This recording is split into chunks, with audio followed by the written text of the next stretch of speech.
बहुत समय पहले की बात है। एक छोटे से गांव में रामू नाम का एक गरीब आदमी रहता था। वह मेहनती था, लेकिन फिर भी 2 वक्त की रोटी जुटाना उसके लिए मुश्किल था। गांव के बाहर एक बड़ा खेत था, जहां वह मजदूरी करता था। खेत का मालिक धनवान था, लेकिन बहुत ही कठोर स्वभाव का।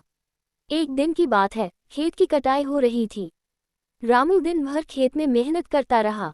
शाम को जब सब मजदूर वापस जा रहे थे, रामू ने देखा कि जमीन पर कुछ चावल के दाने बिखरे हुए हैं। उसने झुककर उन्हें उठाया और अपनी छोटी सी पोटली में रख लिया। तभी खेत का मालिक आ गया। वह चिल्लाया, ये क्या कर रहे हो? चावल चुरा रहे हो? रामू डर गया, लेकिन फिर भी हिम्मत करके बोला, मालिक, ये चावल तो जमीन पर गिरे थे। कोई इनका उपयोग नहीं करता, मैं तो बस अपने बच्चों के लिए ले जा रहा था। मालिक ने गुस्से में कहा, ये खेत मेरा है और इनका एक एक दाना भी मेरा है।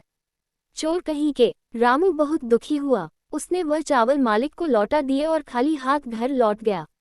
उस रात उसके मन में कई सवाल उठे। क्या मेहनत करने के बाद भी हमें हक नहीं है? क्या इंसान की मेहनत से ज्यादा उसकी गरीबी देखी जाती है? अगले दिन से रामू ने ठान लिया कि वह अपनी हालत बदलेगा। उसने खेतों में काम के साथ साथ छोटे छोटे काम करने शुरू कर दिए, जैसे कि लकड़ी काटना, गाय भैंस चराना, गांव के बच्चों को पढ़ाना। धीरे धीरे उसने थोड़े पैसे इकट्ठा किए और एक छोटी सी दुकान खोल ली। समय बीतता गया, रामू की मेहनत रंग लाई। उसकी दुकान चल निकली और अब वह दूसरों को काम देने लगा। गांव के लोग उसकी इज्जत करने लगे। फिर एक दिन वही खेत का मालिक रामू की दुकान पर आया। अब वह बूढ़ा और बीमार था। उसके खेत अब पहले जैसे नहीं थे। उसने झिझकते हुए कहा, रामू, क्या मुझे कुछ चावल उधार मिल सकते हैं?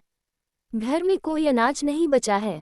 रामू मुस्कुराया और बोला, मालिक, ये दुकान तो आपकी ही दी हुई सीख का फल है। आज मैं जितना हूँ, उसमें आपका भी योगदान है। रामू ने चावल का एक बोरा उसे दे दिया, बिना पैसे लिए।